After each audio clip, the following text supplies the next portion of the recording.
Council on today, Thursday, the 18th of February at 9:30.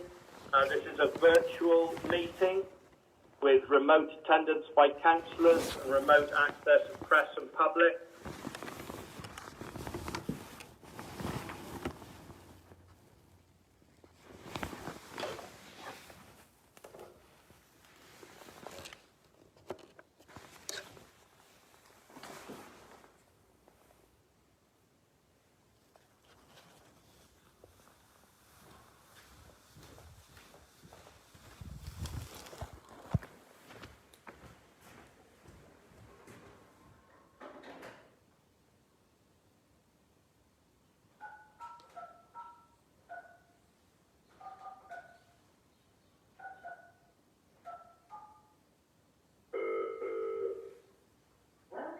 Audio conferencing center. Please enter a conference ID.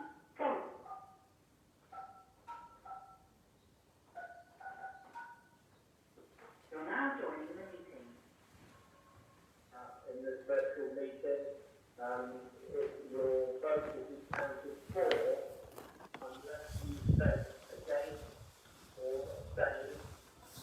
Except for item 11 on the agenda, where it is a recorded vote, and there will be a roll call, and you will be expected to say for, against, or abstaining.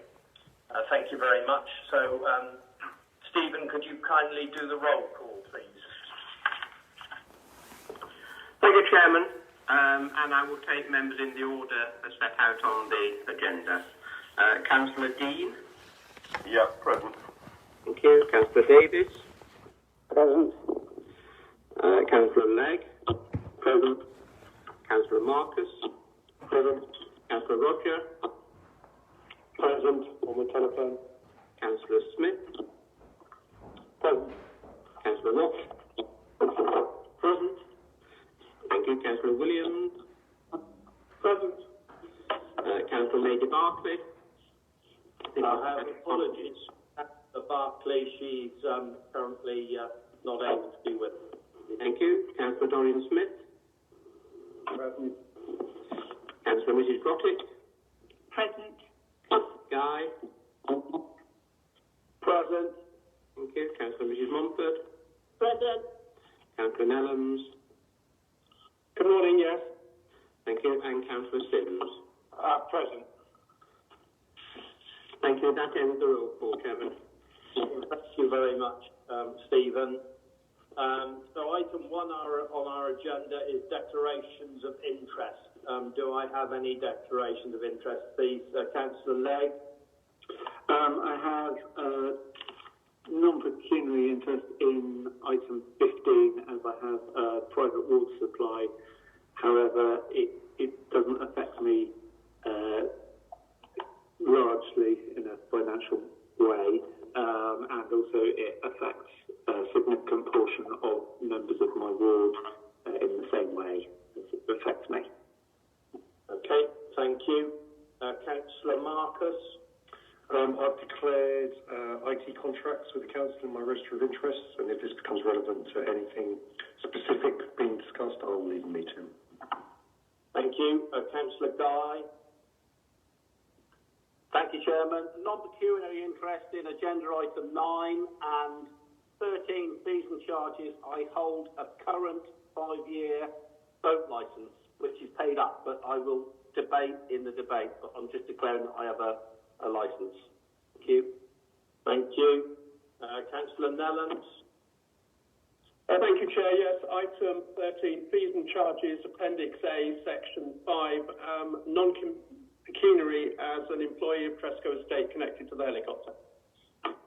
Thank you. Councillor Williams. Yeah, thank you. For transparency, I checked with the monitoring officer about item 14 as my wife works in waste and recycling, but he says I don't need to declare one, so I won't declare one. Okay, thank you very much for that. Councillor Guy, you've still got your hand up. Is that a legacy, or did you want to say anything further? You're on mute, please, Councillor Guy. I'm trying to clear it, Chairman. Okay, that's fine. Thank you very much indeed. So we move on to item 2. Chairman, Councillor Davis. Good morning, Councillor Davis. Thank you. Sorry to interrupt. I'd like to declare an interest in item 8. I shall absent myself from the meeting for the duration of the planning meeting up at McFarlane's Down, item 8. Okay, thank you very much. Thank you. Sorry I missed you. Okay, item 2 on the agenda, minutes of our previous meeting. Are there any issues or amendments required to those minutes, please, from anybody? So could I have a proposer for the adoption of those minutes, please? Councillor Mumford. And a seconder, please. Councillor Guy. Are there anybody against the adoption of those minutes? No, then they're carried. Thank you very much indeed. Item 3 on the agenda, Chairman's announcements. I've just got a couple of things I would like to say today. I would like to report that the COVID vaccinations are progressing well in the islands, and the first groups have been completed, and we are well into the next cohorts, which is extremely good news for everybody, and thank everybody involved. Whilst this and the fact that infections, hospitalisations and deaths are fortunately coming down well throughout the UK, we must not let our guard down now.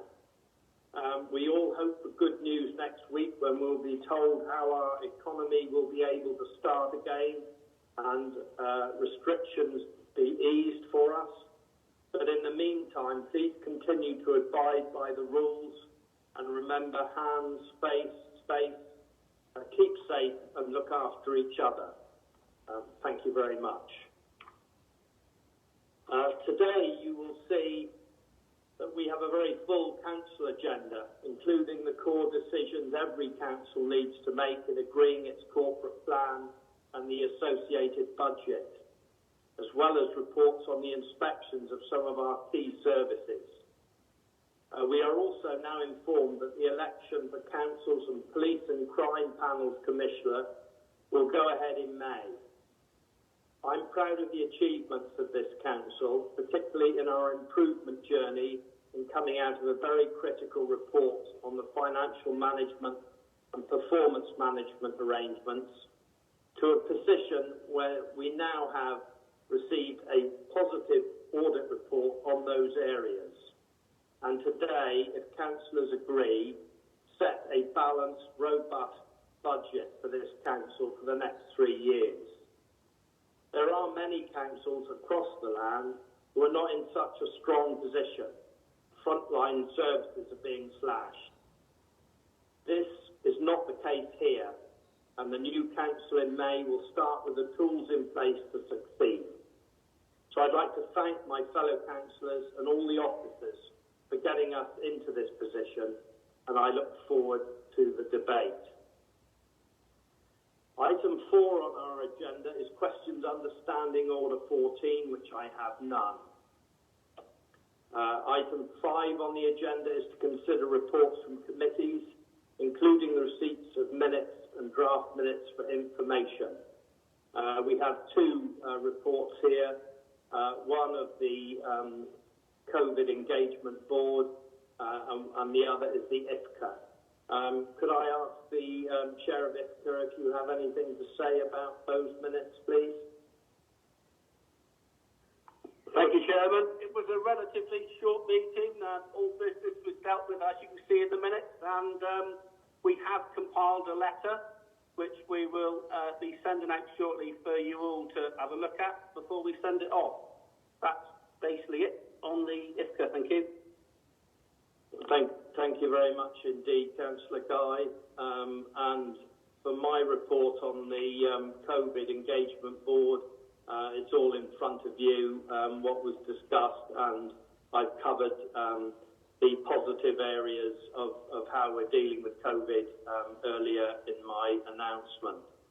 Are there any questions or issues, please, around those 2 committee reports? Thank you very much. So could I have a proposer and seconder, please, for the adoption of both sets of minutes? Councillor Mumford and Councillor Legg.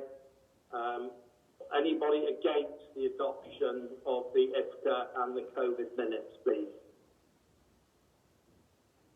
No, then they are both adopted. Thank you very much. Item 6 on our agenda is to consider motions in accordance with Standing Order 12. I have none. Item 7 on our agenda is any urgent items, and I have none. So, in part 1, item 8 on our agenda are planning applications, P2104, P2105 and P2106 in the hands of Lisa Walton, our Senior Officer for Planning and Development. Thank you, Lisa. Thank you, Chair. Good morning, everyone.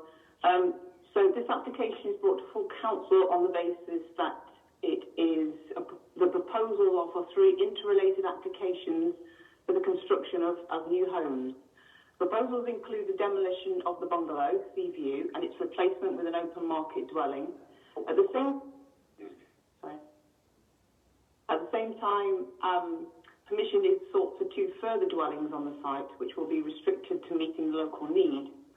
So in the report, you'll note that careful consideration has been given to the design of the housing, which reflects both the more traditional design of older property on Scilly, as well as more recent and more modern developments locally. It's very much apparent that the developments are not reflecting the mid-century bungalow design, which is a strong characteristic of property in the vicinity, and as members will note, the proposals are not bungalows, they are for houses. The assessment in the report has concluded that the homes to be acceptable on the basis of being more reflective of the historic built environment, which would enhance the site. In terms of the impact of shifting from 1 single-storey bungalow to 3 houses as proposed, then it's accepted that this will result in a more prominent development.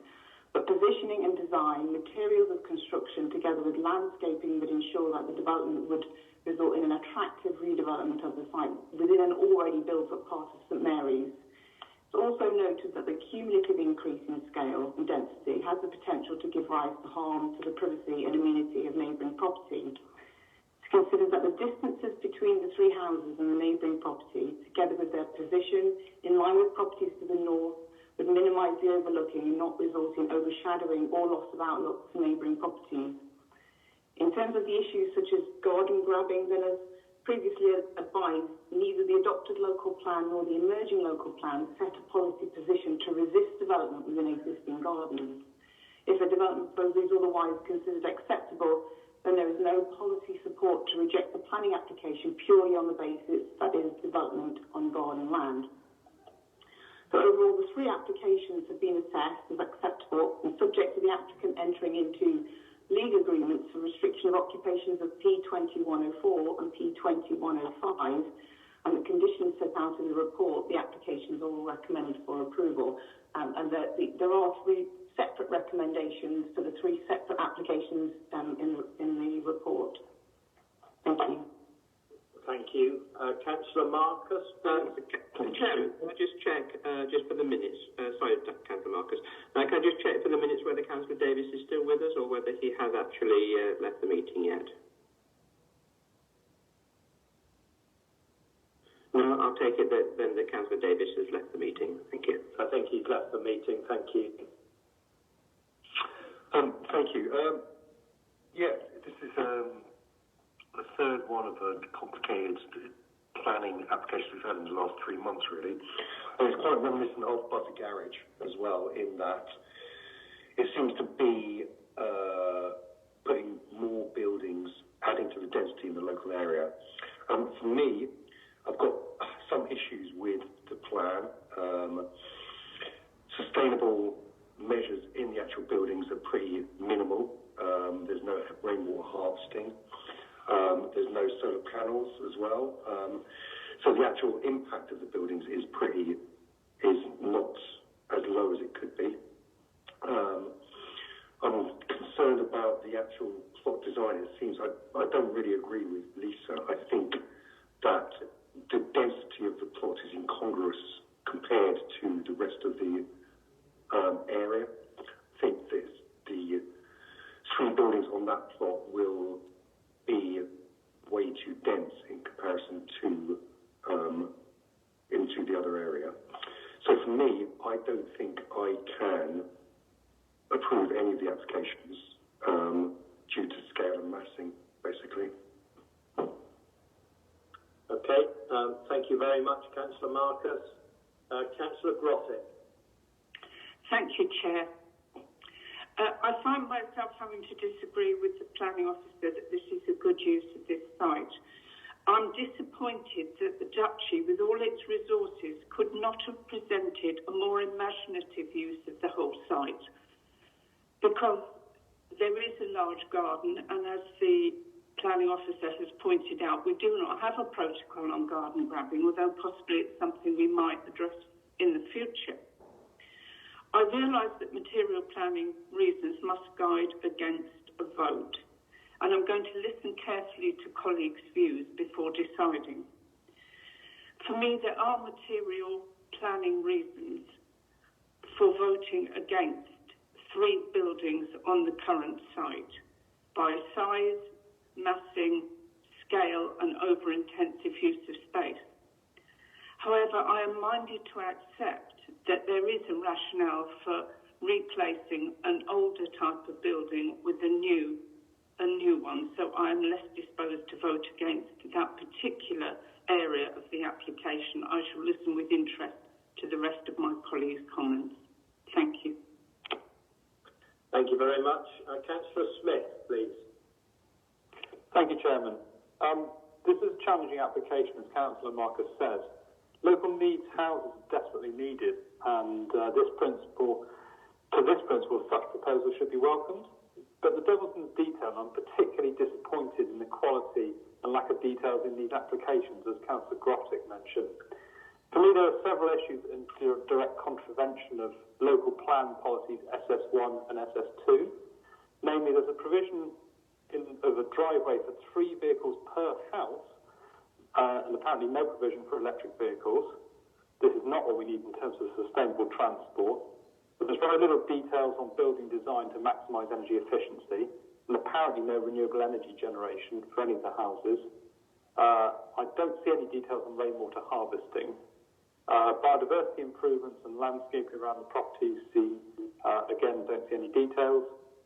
And I have some questions around the provision of local needs for a Section 106 agreement. Now, I think the planning officer did address that in the report.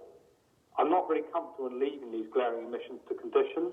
So with this in mind, and what I outlined above, namely by contravening the principles of carbon reduction, sustainable transport, and biodiversity improvements in policies SS1 and SS2, I propose to refuse this application. Okay, thank you, Councillor Smith. Councillor Legg. Thank you, Chair. I agree with what previous members have said. I too am concerned about the lack of sustainable aspects to these plans. The report mentions in paragraph 31 other homes that have been built recently, specifically one on St Agnes. This was reduced from a 2-storey building to a 1.5-storey building to reduce the overmassing. Would it be suitable for us to suggest to the applicant to do this, Lisa? So you could make a recommendation. You could defer the application to seek to give the applicant an opportunity to seek to address some of the concerns that members are raising in this meeting, if that's the overriding view of members. I certainly think that the overmassing is one of the largest issues, and as others mentioned, would also like to see sustainable design measures. So I'll look forward to hearing what other councillors have to say on this. Thank you. Councillor Guy, please. Thank you, Chairman. Harry said most of what I wanted to say. I'm in full support of local Pacific need housing. That is one of my main concerns. I'm in full support of that. However, in that surrounding area where we are, I personally feel there'll be the only two-storey developments in the whole area. So I'm in agreement with what members have said. If they can be downscaled with more conditions attached, rainwater harvesting, I think the majority would be in favour. I think, but that's my concern is what has already been said and the two-storey aspect of it. Thank you. Thank you very much. Councillor Mumford, please. Yes, I'm in entire agreement with Councillor Marcus, Councillor Smith, Councillor Legg and Councillor Brottick. I think it's a scale of mapping. I would like to see only 2 buildings there and perhaps bungalows with dormer windows in, and all the to bring the carbon footprint down as well. So I would like to second Councillor Smith's recommendation for refusal. Thank you. Thank you. Councillor Watt, please. Yeah, thank you, Chairman. I previously raised concerns over garden grabbing over a previous application, as members realise. However, in this case, it's less of an issue. However, I do agree with the comments from Councillor Marcus and Smith in particular regarding environmental sustainability. That Mumford has already seconded the proposal to reject, I would have done so anyway. Thank you. Thank you very much. Councillor Legg, please.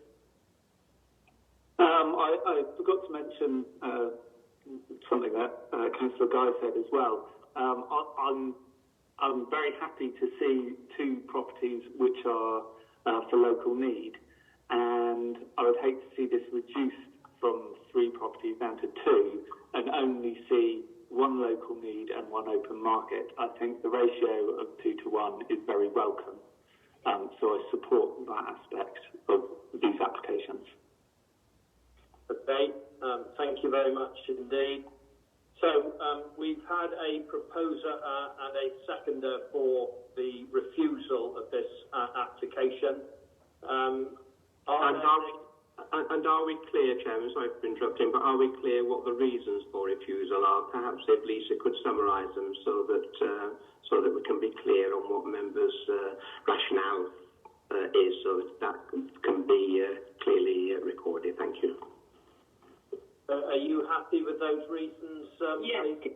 Yeah, I have not written full reasons down, but the reasons appear to be not the principle and not the delivery of 3, but there seems to be the scale and bulk, the lack of sustainable design measures, and the lack of biodiversity, and the lack of things like, but also adding to sustainable design measures, which include electric vehicles and renewable energy and rainwater harvesting.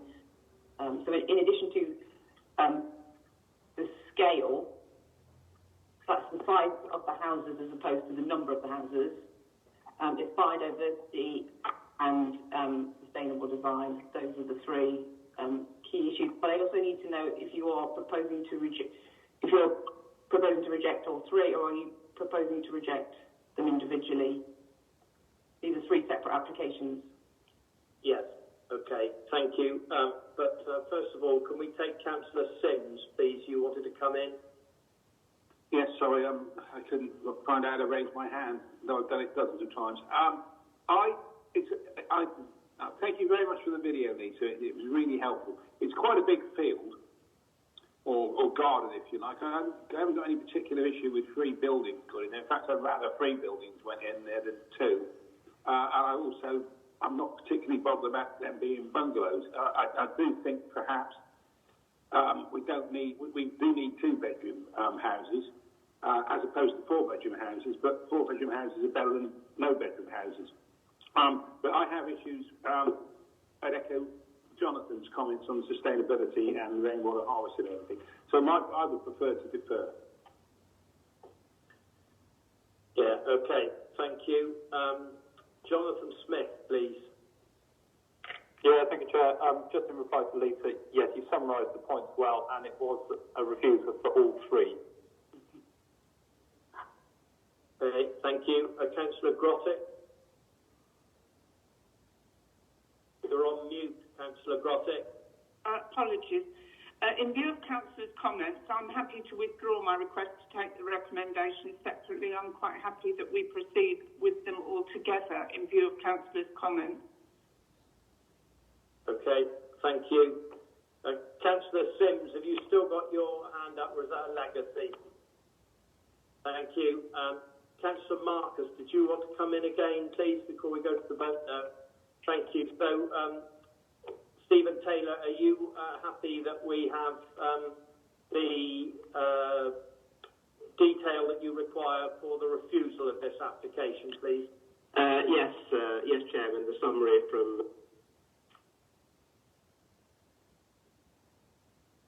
Oh, we've lost you, I think.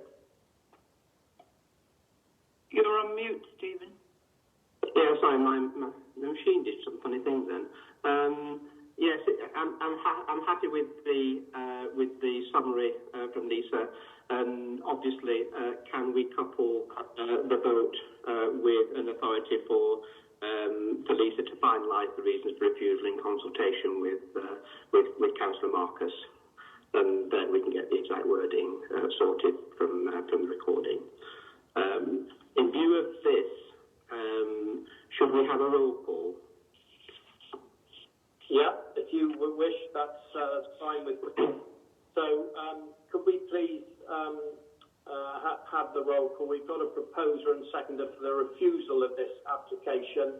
Now, Stephen, if you'd like to take the vote, please. Thanks, Chairman. Councillor Dean. I'm not in favour of refusing it. I would probably be in favour of deferring it, but not refusing it. So is that an against? An against refusal, yeah. Against refusal. Councillor Davis has declared an interest. Councillor Francis. For. Councillor Legg. For. Councillor Marcus. For. Councillor Roger. For. Councillor Smith. For. Councillor Watt. For. Councillor Williams. For. Councillor Dorian Smith. I'm for. For refusal. Yes, I feel rather like Councillor Dean that it's almost if it could be sent back for conditions on sustainability would probably solve it, but I don't know the site, so I'm not going to take part in that element. Okay, so is that an abstaining then? Sorry to be waffling. Yes, if I'm for refusal, because obviously there are things that need to be addressed. Thank you. Councillor Mrs. Grottick?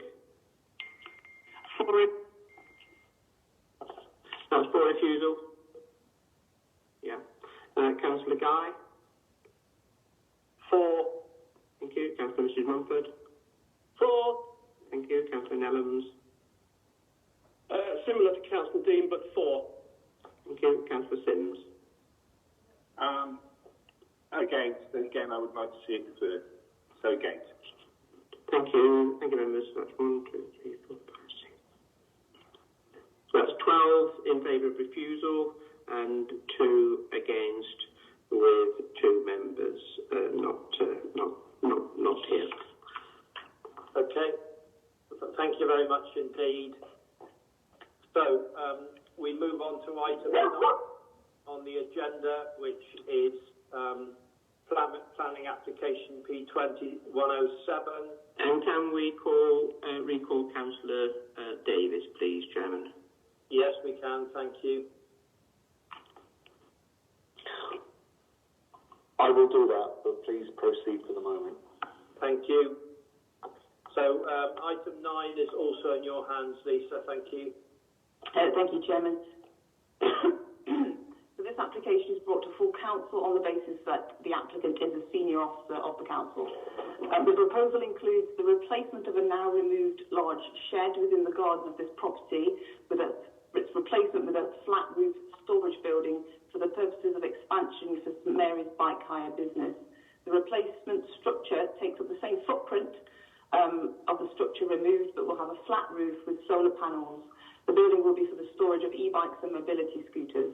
Although the structure is not a traditional looking out building, no wider harm has been identified, and the storage building will have a very minimal wider visual impact.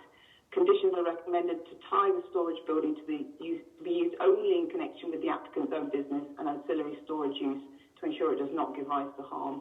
And subject to the conditions set out in the report, the application is recommended for approval. Thank you. Councillor Marcus? Yeah, it's pretty straightforward. With the conditions, I would like to propose the approval, please. Thank you. Councillor Mumford? Yes, I'd like to second that. I'm glad to see that they're going to start hiring out mobility scooters. I think that's something that's been missing on Scilly for the visitors. Okay, I'll second that. Thank you. So we have a proposer and seconder for the approval of this application. Are there any members against, please? No, then this application is approved. Thank you very much. So item 10 on our agenda is the planning and protocol update. Again, in your hands, Lisa. Thank you. Thank you, Chairman. So it's just a short report to update members on an update that we've done to the planning protocol. So the report sets out the updates that have been made to the planning protocol as adopted in 2018. The protocol sets out the process by which planning applications are considered and when submitted to the Council of the Isles of Scilly, and the standards and open transparency of decision making. The updates are set out in the report and have been approved by the Democratic Processes Panel in the meeting in January, and include an update that confirms the scheme of delegation since the departure of the Senior Manager for Infrastructure and Planning. The DPP have recommended that the updated protocol, as set out in Appendix A to the report, is adopted by Council. Thank you. Thank you. Lisa, Councillor Marcus? Yeah, I'd just like to thank all members that took part in the review, and it was pretty painless, really. I think it's a good document for the next council. It lays out the councillor's responsibilities and the processes involved, and I like to propose the recommendation. Thank you. Any other comments? Councillor Mumford, please. I'll second that. Thank you. Thank you. Councillor Legg? I too was going to second that. Okay. Thank you. So we have a proposer and a seconder for the adoption of the planning protocol. Are there any members against, please? No, then that's adopted. Thank you very much. Item 11 on our agenda is the council budget and council tax setting 21-22 and our medium-term financial plan 21 to 24, which is in the hands of our Section 151 officer, Russell Ashman. Good morning, Russell. Thank you. Thank you, Chair. Yes, item 11 is the annual setting of the budget and the medium-term financial plan for the next 3 years. The report is a familiar format that members should see, that I've tried to keep it consistent with previous years, and it sets the revenue budget, the capital strategy and the capital budget, the council tax, and setting the prudential indicators around the level of borrowing the council will undertake for the next 3 years. It also links the budget and the council spending plans with the council's corporate plan. If I start going through the report, the final settlement, the local government settlement from government, is reflected in this report. Although the settlement was slightly late, we did receive it in time for publication in this report, and all the figures do reflect the final local government settlement. I don't think I can probably go through how we're going to set the budget for the next 3 years without having to mention COVID. Obviously, we're all aware of the position around COVID, but it obviously brings in a level of further uncertainty around assumptions that we make when we set the budget. We make some assumptions, estimates on on certain factors going forward over the next year, next 2 years, next 3 years, around levels of inflation, levels of council tax collection, levels of support and benefits, etc. And obviously with COVID, I do have to put the slight caveat around that we are probably in a time of more uncertainty than we ever have. We usually feel that we're fairly confident with our estimates, but I'm just putting down the marker that I don't think any of us really know how the next 1 or 2 years are going to play out post-COVID. So there is more uncertainty around this budget than we would normally be proposing to members at this time of year. The current year, I will touch quickly on the current year. As we reported at the end of the quarter 2, the council was underspending, and I expected that underspend to increase during the year. The main reasons for that is the reduced activity due to COVID, due to the fact that a lot of council activity is related to COVID and normal activity is reduced, and that we have received significant government support. And that all leads to the fact that we're predicting that we will have a reasonable underspend in the region of about 300,000 for the current year. That is obviously still open to a couple of months of the year still to go, but that is important because we anticipate using that underspend to try and address and smooth out the impact of the council tax and business rate collections, where due to the impact over the last 12 months, there are significant losses on those collection accounts. But if we use that underspend wisely, we can prevent that impacting on frontline services going forward. I then move forward and say that if we get to the table 1, which is on the top of page 96, there is a table in there that says total resources. That is the total resources that help support the council spending over the next 3 years. It combines the government support through grants, through the revenue support grants. It includes business rates, council tax, and a number of smaller grants. And you can see that there is a relatively modest increase in 21-22 in the total resources that we have available, and probably significantly the majority of that increase is due to some one-off funding around additional COVID support next year and some one-off support to help offset, or partial offset, the council tax support that will be increased over the next 12 months.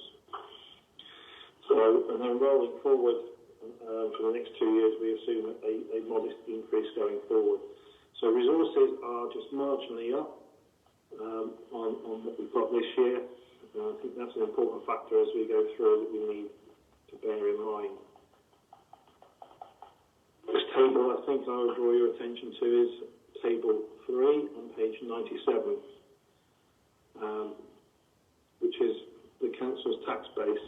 When we generate the amount of council tax receipts, we have to estimate and work out what the tax base is, i.e. the amount of houses and the amount of people that will pay council tax. You'll see for 21-22 that it's actually gone down from 1292.7 as the collectible tax base in 2021 to 1246 in 21-22. Mainly, the reason for this is that there is a reduction in what is collectible due to additional benefits, council tax benefits that people are able to claim, mainly due to the COVID position, and also a lower collection rate for 21-22 than we've anticipated in previous years. It is interesting that the collectible tax base is down because it does impact on the total level of resources that will generate. We move on to table 4, on the top of page 98. You'll see the council tax requirement there. And this takes the council tax base, takes the total spending requirements for the council, takes off all the other sources of funding, and what is left is what has to be funded from council tax. And that equates to a 4.99% increase in council tax for 21-22, which is within the cap set by government. The thing here we should mention is that in the local government settlement and the spending review announcements the government have made, that nationally the spending power of local authorities is going up by 4.6% across the country. 85% of that increase is down to the government pushing the council tax cap up to 5%. So the vast majority of the spending power increase that central government have forecast that local government need is generated by council tax increases. I think the important factor here is that it is the way that central government have decided this year, and have done in the last couple of years, to help fund increasing pressures in local authorities, is further increases in council tax rather than additional direct government support through grants, etc. So we are somewhat pushed into the position where council tax increases are the government's source of funding for pressures in local authorities. Interestingly, when you look at the spending power information that the government have published, albeit nationally it was a 4.6% increase, when you actually get down with the reduced tax base on the Council of the Isles of Scilly, the likely increase is only going to be 1% in spending power. So albeit we got an increase in council tax rates of 4.99%, it's actually only increasing our spending power by 1% in totality. If you bear that in mind, that although inflation is running slightly under 1% at the moment, the prediction from Bank of England and the central government is that inflation will run at an average of 1.5% over the next 12 months. So our increase in resources is below what we anticipate inflation could be for the forthcoming year. There are a set of charts there that show also that the council tax on the Isles of Scilly is one of the lowest, if not the lowest, in certain areas in the country. And I also point out that on the Isles of Scilly there is no town and parish council precept on top of the council tax. So if you compare it with various councils on the mainland, those figures would be even lower. Now, Table 5 in the report is the collection funds. You will see that there are some significant movements in the collection fund this year, and I thought I'll have to address these in my presentation today.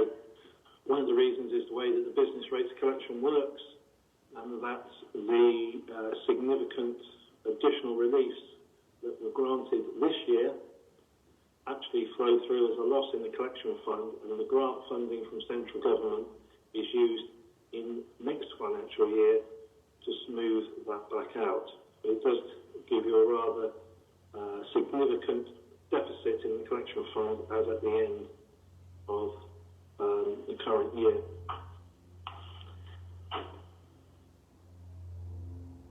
The other sources of funding, government grants, you will see them both tables 7 and 8.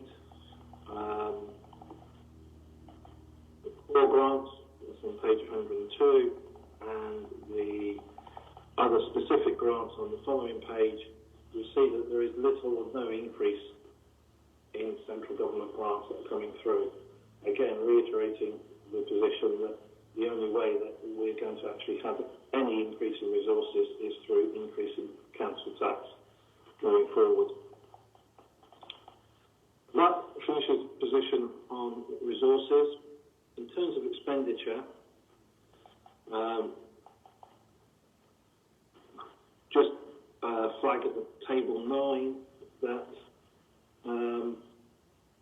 previously in setting the budget over the last 4 or 5 years, and the chairman mentioned this in his statement at the beginning of the meeting, the council's obviously had to address significant financial difficulties. And you will see there that over the last 5 years we have actually had to deliver savings close to £2.4 million. And I think that's something that needs to be borne in mind when we are setting the budget, that virtually all the low-hanging fruit, the easy savings, have been taken over that period of time, and to find future savings from now on, they will be far more difficult decisions and will start impacting on the frontline services that the residents on the islands will actually see. So this year in the budget, the savings are down to a relatively modest figure of 130,000, and I think we can deliver that, as we'll see in the savings table in a minute, through relatively minimal impact on frontline services. In setting the budget, you see in table 10, there are a number of budget pressures and growth that we have to bring in. Some of these are estimates. As I said, there's more uncertainty around these this year than in previous years. There's a 319,000 total pressures for the forthcoming year. A significant element is inflation. We have made an allowance for inflation, but there is uncertainty around that, and I'll touch on that later in terms of the risk analysis that we do. You'll see there's a set of pressures that we have to do. Some of it is supporting the capital programme, some of it is supporting projects where software systems need updating, etc. To mitigate that and to bring the budget back into balance, there are a set of savings that we have to deliver, and those are set out in table 11 on page 107. The vast majority of those savings are labelled from previous year. They are the full year impact of the savings that we actually implemented in the current year. And as we reported in previous reports, in the Q2 report, we have, although we are in the pressure of COVID, we have actually delivered the vast majority of our savings initiatives. And most of these savings are just the full year impact of delivering the savings that are in this year. And what I mean by full year, if anyone doesn't understand, is these initiatives were delivered in part last year, so there was only a part year saving in last year because it was only for, say, 6 months, 7 months of the year. This is the full year impact of those savings on a 12-month period. So they have, in the vast majority of cases, been delivered. They're relatively low risk. The new savings are around further reduction in transport. I think that if you can say there's plus points coming from COVID, there is the plus point that I think we have learnt that we can work differently through the local government on the islands, and we can reduce our travel bill going forward by better use of technology and meetings like we're having today through Teams, etc. And we built that in as a target going forward. We originally had a target of 10% savings. Over the 2 years, we've increased that by a further 30%. And the other additional saving initiative is a further additional social care grant from the government. So, as I said earlier, £130,000 worth of savings required to balance the budget. Relatively modest in comparison to what we've had to deliver. And so I feel that we're in a position that is fairly robust in terms of being able to deliver those savings. And both that expenditure and resources together is table 5. Table 13 in section 5 on the page 108. It sets out, in summary, the expenditure brought forward on services, the pressures I just mentioned, specific projects that we've got which are helping deliver our key objectives in our corporate plan, and our funding. And the funding is set out in slightly more summary than it was in table 1 above. And you will see there that we have a proposed 3-year balanced budget and MTFP. I think it should be mentioned that a lot of local authorities up and down the land are struggling to be in this balanced position, particularly over 3 years. And even in the first year, there are significant pressures in a lot of local authorities that are causing uncertainty and angst. And this council being in the position of being able to balance its budget, I think is a good news story. We're in a strong position, and we're not going to have some of the implications that councils up and down the land will have in the next 12 or 18 months. If I move on to the council's reserve position, briefly on that, there's a table there, table 15 on page 110, that sets out our reserve position. We're in a fairly strong reserve position in total, slightly distorted by the fact we're carrying through that business rate money that the government have given us this year to fund the deficit going forward. But even then, we're in a really relatively strong position. And the general fund reserve at just over 2.3 million and staying at over 2 million over the life of this medium-term financial plan is a good, robust position to be in, particularly going back. I keep repeating it, the uncertainty we're likely to have over the next 12, 18 months, etc. In table 16, we set out what some of those risks that the general fund reserve is set to cover against. I won't go through those in detail, but I will just pick out that the sort of risks that we've got are increase in inflation. And if you hear on various economic pundits and Bank of England, likelihood of inflation going beyond government's 2% increase, there's a fairly high chance that will happen. That will obviously have a significant impact on the council, and we've built in why we're carrying the general fund reserve, because it helps mitigate those risks without having to reduce frontline services. Also included in our financial plans is our capital strategy. The capital strategy is actually set out in more detail in the Appendix D, but there's a summary built into the main part of the report. The capital programme itself is one of the main drivers to how we deliver the corporate plan, and that's set out in summary as we go through the report. The capital programme itself, which is set out both in the appendix and in table 17, a significant element of the capital programme is the existing capital programme that you have approved in previous years, and significantly there is, in money terms, a very big chunk of that is covered through third-party grants. The uplifts that we're adding into the programme this year are mainly, or nearly all around, maintaining and safeguarding the council's existing assets. And that is around adding another year in on the housing delivery programme, which is around bringing our houses up to the standards that they should be, replacing the fire and rescue equipment, addressing some of the issues we got around the corporate property estate, general vehicle and plant replacement in operational and waste services, as is some of the works around the airport to ensure that it is can maintain its licensing and operate safely.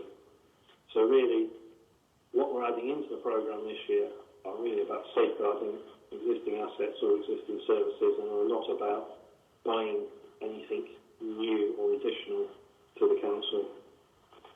The Treasury Management Strategy is also part of our medium-term financial plan. It's a statutory document. Again, in the appendix, there's a breakdown there. It sets what our borrowing boundaries and levels are. Obviously, a significant element of the capital programme is supported through prudential borrowing. We will be taking out borrowing probably from the Public Works Loan Board during the next 3 years to support that. The revenue implications of those loans are built into the revenue budget. As you will see, there was budget pressures for increased cost of servicing the debt.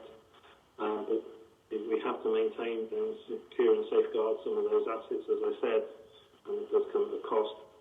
The way we fund that is through borrowing. The Treasury strategy sets out legally what our prudential indicators are, which control the level of borrowing we're allowed to do. And finally, in the report, there is what is deemed to be my Section 151 officer commentary. I think in summary, the budget is robust. I am comfortable with the level of reserves the Council have. I am comfortable that the budget that we're setting is deliverable. There are risks. I've mentioned those throughout my presentation. I've set out in more detail in my commentary there, but we do have risks. We have risks which are the same as local authorities up and down the land in terms of some of the risks around adult social care and ordinary pressures, but we also have risks which are unique to the islands in the fact that we have to ensure that the airport is maintained and operational, and we have the uniqueness of the risk of ensuring that we have services that are affordable, even though we have to purchase those from the mainland and they can cost significantly more. But even putting all that into account, I think that we have a robust financial plan for the next 3 years set out in front of you. Thank you, Chair. Thank you very much, Russell. I'd like to call now Councillor Grottek, please. Thank you, Chair. I'd just like to make a few comments, if I may, most of them echoing some points that the 151 officer has made, and thank you, Russell, for your usual very clear and easy to understand, hopefully, comments. So, it's pleasing to welcome a balanced budget, which has been prepared, as we know, in unprecedented times and in a climate of uncertainty and risk. It is a good news story. Officers and members have worked together to frame spending plans that will not impact on service delivery, albeit encompassing regrettable increase in council tax. The increase, as our 151 officers noted, includes a precept to support adult social care and follows, as we understand, previous years of central government looking to local taxation to support this service. Although we have expensive costs of local services due to location and scale, we do have the lowest council tax bar one in England. And also in other authorities, parish councils can often look after some public space facilities, such as toilets and play areas, where we cannot share these pressures. It's worth noting, as Mr Ashman explained, that even with the approval of the 4.99% council tax, this figure means our total budget is only going up by 1%, which, as he has also explained, is less than inflation. Importantly, this budget will set a robust budget position for the new council, and we are hoping to offer an enhanced support for those who are experiencing financial hardship in paying their council tax. More details will follow shortly with more member input and a paper to the March full council. Meanwhile, I'd just like to explain that officers and members will continue to prioritise work to obtain a fair funding settlement from central government, which recognises our logistical and financial challenges in delivering services across a five-island context. Hopefully, a longer-term financial settlement rather than the understandable one-year arrangement for the coming year will allow more security and longer-term planning. I support the Chief Finance Officer's plans for the underspend that he has shown.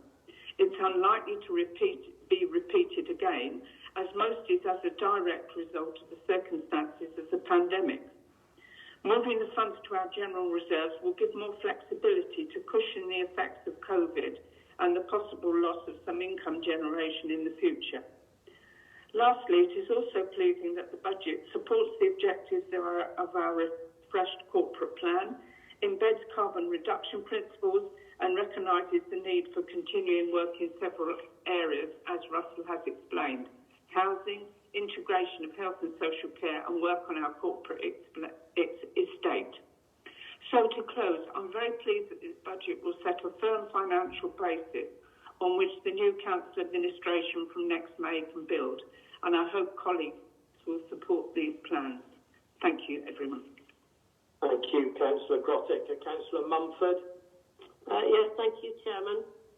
First of all, as Chairman of Scrutiny, I'd like to thank our 151 officer, Russell Ashman, on all the hard work he has done in setting a balanced budget and putting up with our relentless questions. I'd just like to talk about the council tax rise. The increase in council tax is not palatable, but it is unfortunately the method of central government have chosen to fund local authorities' financial pressures. There's no real increase in the government grant, so they have decided to ensure local authority spending power is maintained by increasing council tax and putting the burden of the council tax on council taxpayers. We do have a choice. We could vote against the 4.99% rise, but that would put our frontline services at risk, e.g. Park House, waste, etc. Would also jeopardise any grants that we are applying for from central government. So it is with a heavy heart that I will support everything I will support the rise and also support everything from the recommendations. And I'd like to propose all the recommendations, 1, 2, 3, 4, 5 and 6. Thank you, Chairman. Thank you. Councillor Sims, please.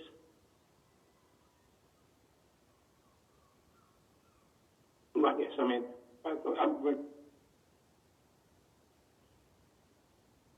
You're on mute, Councillor Sims. You're muted. I was really getting into it then. I thought I'd taken it off. Again, I'd like to reiterate what Adil and Fran said, really, and thank Russell for a very clear report. I don't think any of us are happy about 5% rate rise in council taxes, especially in these straitened economic times. And even this in terms of our costs is a reduction in our real income. And basically, the bottom line we always have every year is we have to balance the budget. So I've reluctantly come to the conclusion that we have to put this through. There are a couple of points to make. Firstly, this is what people nationally voted for. The government has manifesto commitments not to raise income tax and VAT, but still has to maintain its tax base. And the adult social care precept has come up frequently over the last 10 years, so this should be inspected. And more locally, this is what people voted for as well. I think it's fair to say that adult social care was overwhelmingly the primary driver of our 2017 election. And frankly, if people vote for something, then it's sort of incumbent at some point that they have to pay for it. And as Russell said, the medium-term economic prospects aren't looking all that good. The UK has the poorest economic performance in the G7 at the moment due to a lethal cocktail of COVID and Brexit. So it seems likely that future settlements are likely to be less favourable than we might like. Which is why I'm pleased with Russell's very prudent handling of the General Reserve, because we're quite likely to need some of it in the near future. We're in the process, and Adil made this point, we're in the process of getting our settlement review, and if we don't if we don't take what we can get, then it's likely that this will impact badly with us on future talk asks. So certainly, remember when Patrick McLaughlin came over with Transport in the Cameron government, I was talking to him about thanking him for the extra way we got for tarmac in the roads, and he said, well, you put an awful lot of money in yourself, and central government helps people who help themselves. So I think that's a good mantra to go forward. And finally, just sort of make this point, whilst this 5% increase won't be particularly popular, it's perhaps worth reminding people that we all have to pay this increase as well.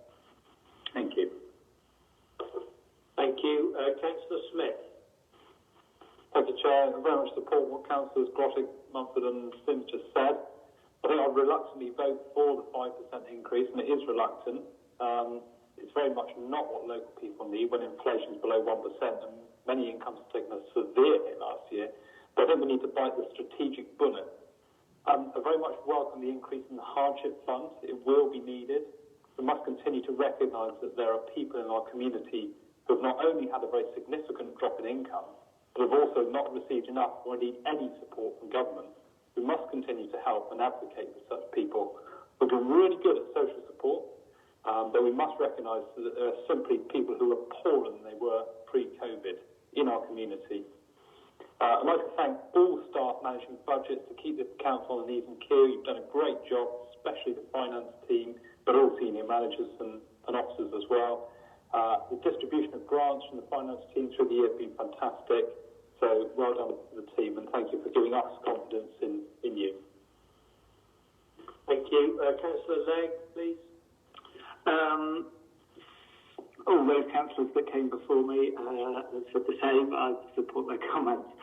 I just have one question about the graphs that demonstrate that we have one of the lowest council taxes in the country and specifically in the region. I would assume that this isn't likely to change, given that it's my understanding that the South West councils have all displayed signs of increasing by the maximum. I guess the question really is,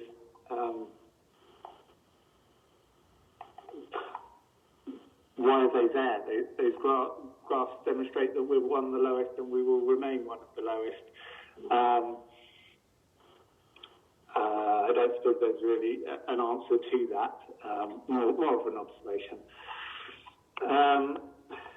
It's already been mentioned that this rise comes at an incredibly bad time for people on the islands, and rises in costs per household above inflation aren't sustainable in the long term. But in order to protect those frontline services, it is something that we must do. As members of this council are all aware, I do not do this lightly, and I wish there was another way. However, this is the option we are presented with. So I will be agreeing with this and going intend to, but I listen to others' comments. Thank you very much. Is there anybody? Yes, Councillor Williams, please. I totally echo everything that's been said already, so I won't repeat that. But I do think we probably do need to think about how we communicate this to our tax-paying base. I think the reasons that have already been presented this morning are clear and understandable. But whether it's through your next update, Chairman, whether it's through a Facebook post, whether it's through some sort of press release, I'd like to think that we can tell the story of the last 4 years in terms of how we've improved our financial management, reflect on the value for money findings in the audit, and also reassure people that we're not doing this without a great deal of consideration and not without a heavy heart, but we are where we are, and I think they'd probably appreciate that message if we could get that out. Yeah, absolutely. Thank you very much, Councillor Williams. Councillor Guy, please. Yeah, thank you, Chairman. In full support of what Councillor Mumford said, I would second her proposal, but is she proposing 6 recommendations or all 12? So there are 12. Yes, sorry, all 12. In that case, Chairman, I would support what has been said and second all 12. Thank you. Thank you. Councillor Sims.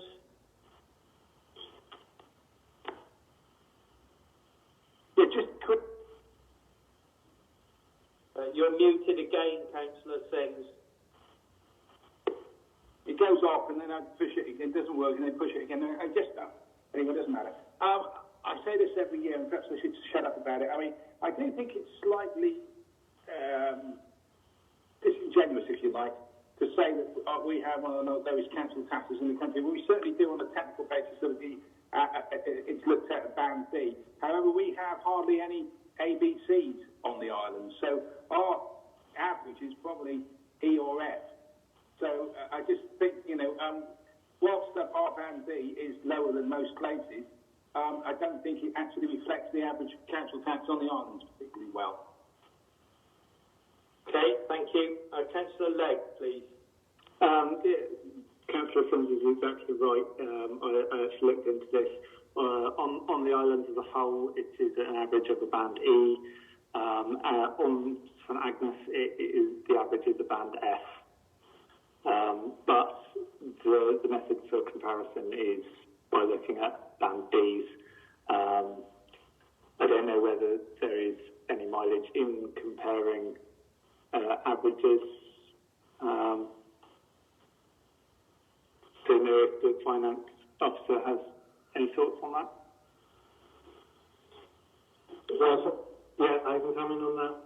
Band D is what we call the base figure. It's more than just the average, it's the base. The rest of the bands are then generated by a mathematic formula off of that based on ninths. Therefore, if you compare band D with all other local authorities, the band E, F and G will be the same relationship to band D, so they will all be higher as well. What you probably may be intimating at is the total amount of revenue generated from those higher levels may be higher than in other local authorities. Maybe it is something we can have a look at over the next 12 months and particularly put in our proposals to central government over the spending review and the fairer funding piece of work that we are working with them on. Thank you very much. Is there anybody else waiting to come in, please? No? Well, please, could I, just before we go to the vote, just from the chair, would like to say that whilst specifically the council tax concerns all of us members, and we've had a lot of angst about all this, we are where we are, and unfortunately that's what we need to do. But I am very appreciative of the efforts of our Chief Executive and our 151 officer in getting this hardship fund together for us. And appreciate Councillor Williams' comments that we will make sure that our community understand the reasons for this and understand where they can get help should they so need it in due course. So that will be communicated from us. So I would just like to finish by thanking our 151 officer for all his hard work, and to our council officers and our members for all the work that's gone into putting this budget together for our community.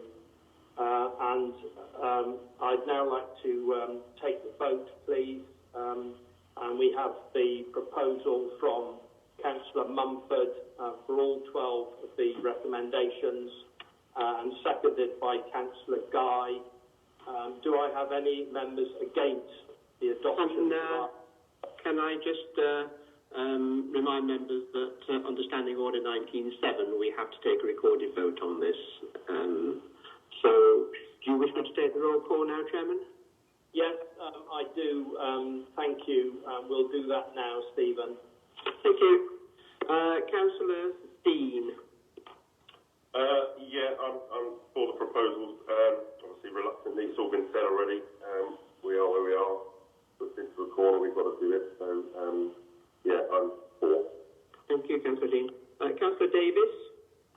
Yes, reluctantly, with everybody else, yes, so far, for. Thank you. Chairman? For. Councillor Legg? For, especially for 12. Councillor Marcus? For. Councillor Roger? For. Thank you. Councillor Smith? For. Thank you. Councillor Watt? Yes, with the financial safeguard in place, I will vote for. Thank you. Councillor Williams? For. Thank you. Councillor Dorian Smith? For. Councillor Mrs. Grottick? For. Councillor Guy? For. Councillor Mrs. Mumford? For. Councillor Nellums? For. Councillor Sims. 4, and I've never heard a happier bunch of people. Thank you, Councillor Sims. That is carried, Chairman, and the recorded vote has been taken in accordance with standing orders. Yes, thank you very much, Stephen, and thank you, members, for that unanimous vote. Okay, we will now move on to item 12 on our agenda, which is the corporate plan annual review in the hands of Gemma. Thank you. Thank you, Chairman. The corporate plan covers a 4-year period but is reviewed on a yearly basis. This report presents the final update of this corporate plan period. As usual, we have tried to ensure that the objectives are retained to preserve consistency and public confidence in the plan. The biggest change made during this review was to the categorisation and layout of the objectives. This recategorisation was deemed necessary following the observation that the objectives differed greatly in terms of the types of targets they were setting. While some included concrete targets, others were better described as either principles or requirements. There were also a few objectives which related to areas of the Council's work which members felt strongly about protecting due to their shared understanding of community opinion on the subject. As a result of these findings, 3 new categories were established. They are called Our Promises, Principles and Requirements, and Targets. The definitions of each of these categories can be found within the report and the plan itself at Appendix A, and further changes which have resulted from this review are set out in more detail in the report and the forward to the corporate plan at Appendix B. If the revised plan is approved today, it will be made available on the new corporate plan page of the Council website. We will also distribute copies via our email subscription service and make hard copies available on our reception points and in the paper shop on St Mary's, and at collection points on each of the off-islands. We're now putting together a schedule for the work that is required for the next corporate plan, covering the period 2022-2026. Thank you very much. Thank you very much, Gemma, and the work of your democratic and corporate team. Could I please have questions first? Dan Marcus. Thanks. This is, it's been, I'd like to thank the team and all members as well for contributing to the plan and seeing through what have been some interesting and sometimes exciting, sometimes not so exciting discussions about the plan. But it's, one of the reasons I became councillor was to try and help the council make better decisions. The council, the organisation can only make better decisions when it knows its direction of travel. And this plan is the map of those decisions. So, although it hasn't been, sometimes it can feel a bit torturous, it's a really good, important piece of work to do. It gives the next council signposts on where we want to be, and it gives the public an idea of what the rationale and thinking behind our decisions are. So I'd like to propose a recommendation, please, Chairman. Thank you, Dan, and I'd like to thank you, Councillor Marcus, specifically yourself, for all the work you've done on behalf of members in working with Tom Walton and Gemma Pender in getting this corporate plan to the stage it is now. So thank you very much for all that. Councillor Sims, please. I reiterate that. Thank you, Dan. Just two slight issues. One, Dan used the word exciting.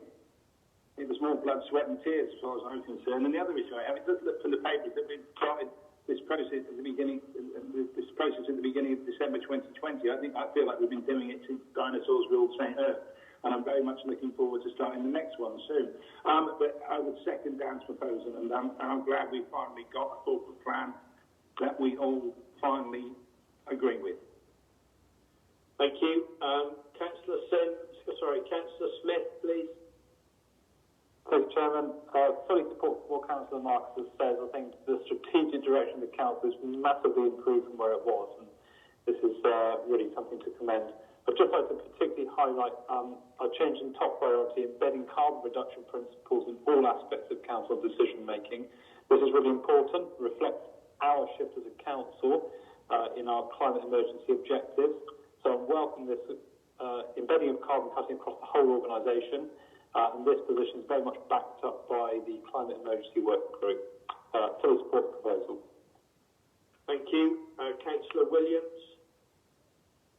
Yeah, thank you. I'm a big fan of the corporate plan. I think it plays a pivotal role in keeping staff aware of what they do in terms of helping the council achieve its aspirations, and also helps the community understand what we're working towards.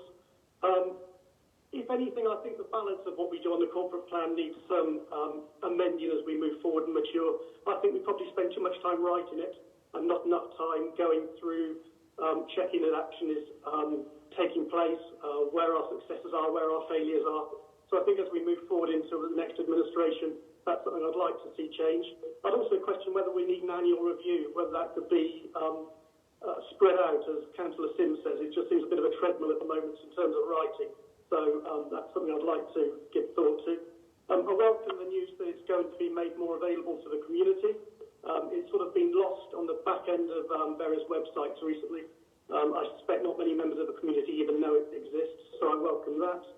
And I wonder if we could do more in committee reports as well as we move forward to make it more clear what a committee report is contributing to the corporate plan. Again, so there's a better link between the decisions we're making on a day-to-day, meeting-to-meeting basis, but also on a strategic basis. Thank you very much, Councillor Williams. Tom Walton, please.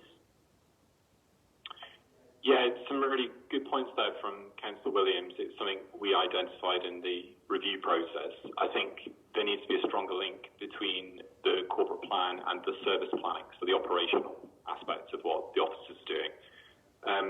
Really, there's a key document kind of missing, which is a delivery plan, which is to allocate work from your set of aspirations in the corporate plan to individual teams, either across the entire local authority, which would encompass the work of climate emergency, which won't ever sit with a single team, or to individual teams.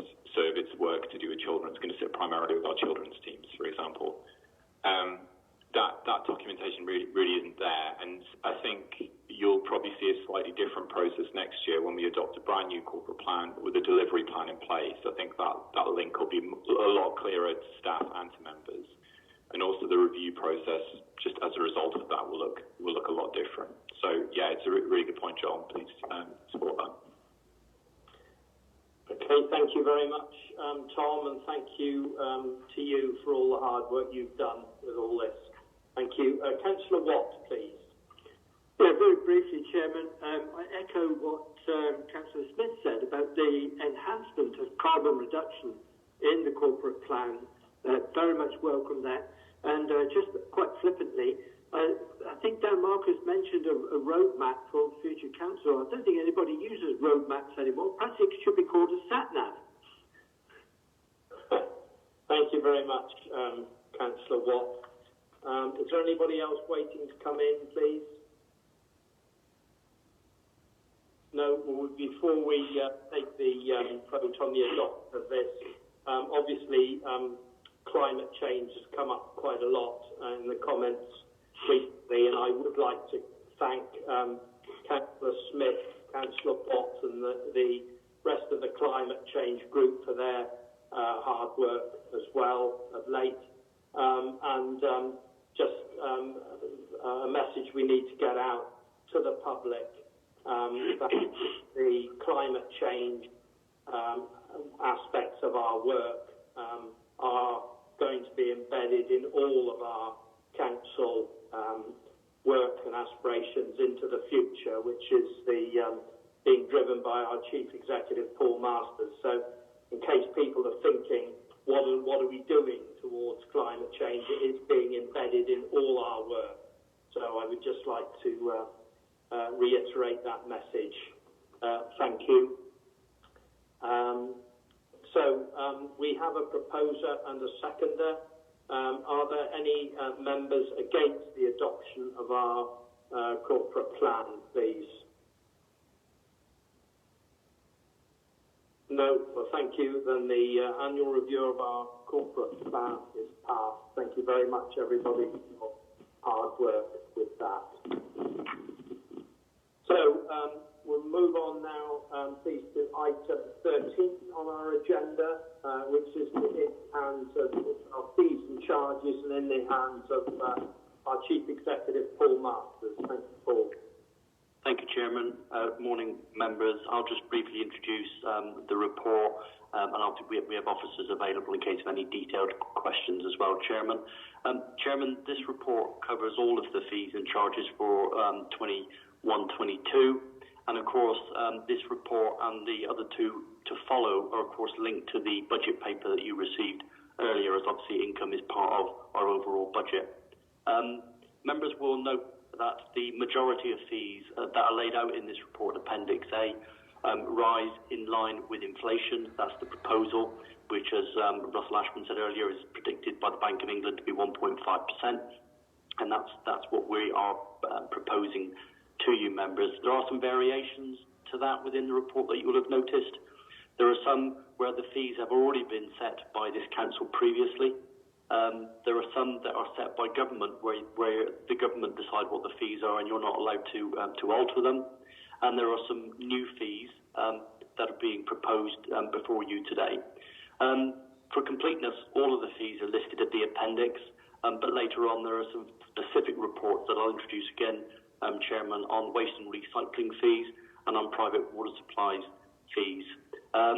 I could also just confirm that with regard to the airport fees, I did write to the operators in terms of our proposal and have received just one written response from the steamship company, which was welcoming the limited rise in this particular instance.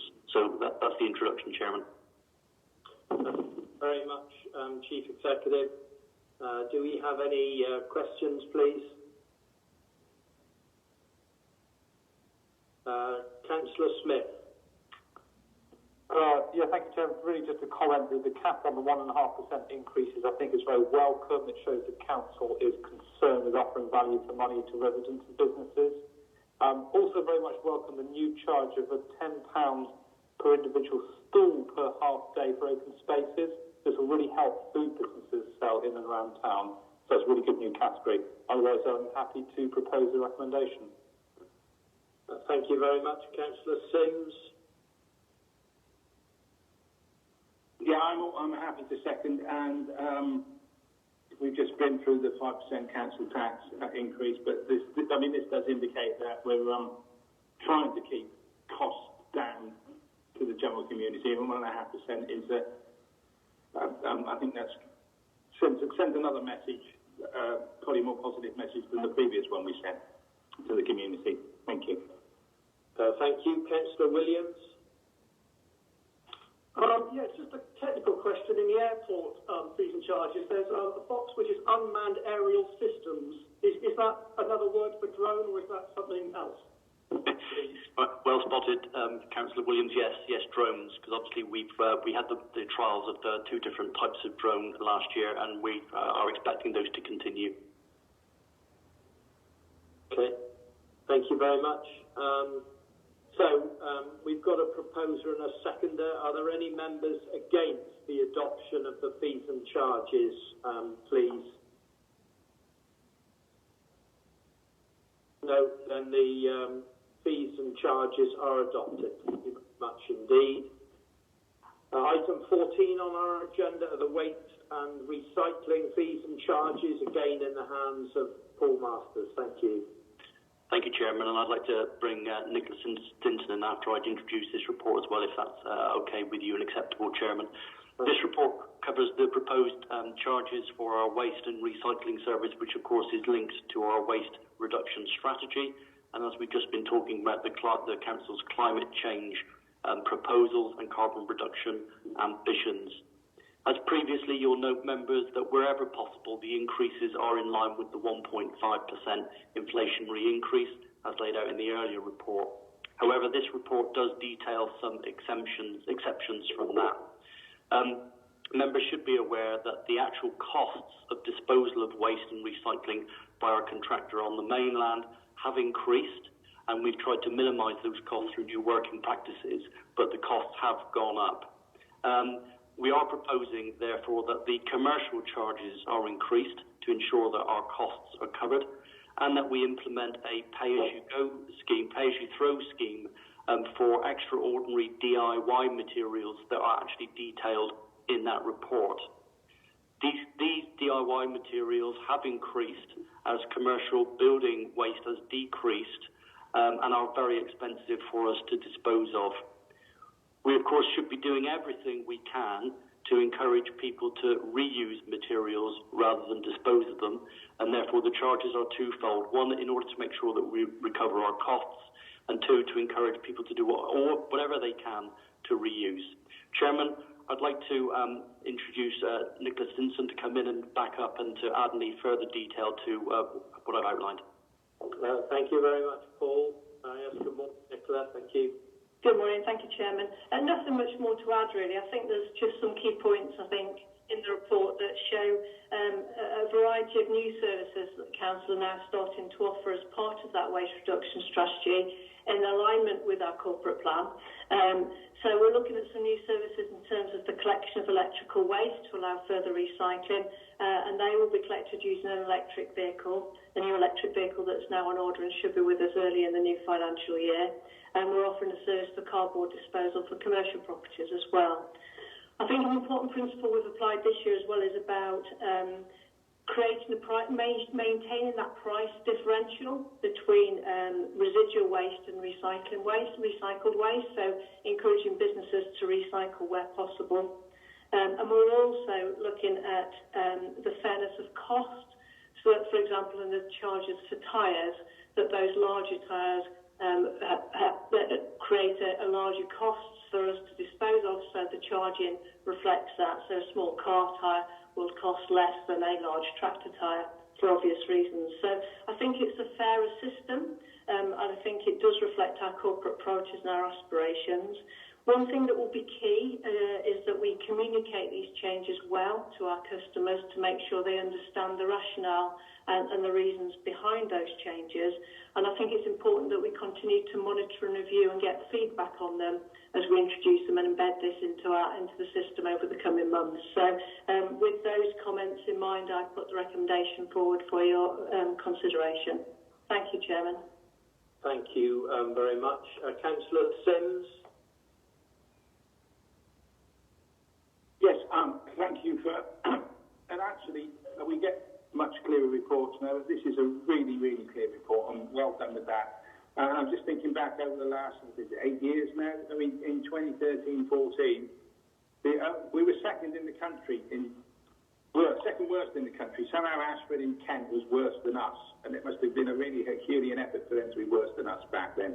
But things are coming in leaps and bounds, and now we're sort of reaping the benefits of having all the donkey work's done, and now we're refining it and making it better. And I can't applaud all the officers' teams going back to 2013 and the current team and all the operatives as well for getting us to this position. I think it's absolutely brilliant. And I just wanted to emphasise the point that, some people may be complaining about commercial waste charges. However, we have to recover costs on commercial waste because otherwise domestic waste payers have to subsidise it, and that's illegal. But anyway, thank you all again. It's a really good report, and thank you. Thank you, Councillor Sims. Councillor Mumford, please. Yes, thank you, Chairman. I'm just a little bit confused. In the fees and charges that we've just approved earlier on, the commercial dry mix cycling bags were to increase to £4.62. In this one, the commercial dry mix recycling bags are at £3.85 for the year 21-22. Could you explain that, please, somebody?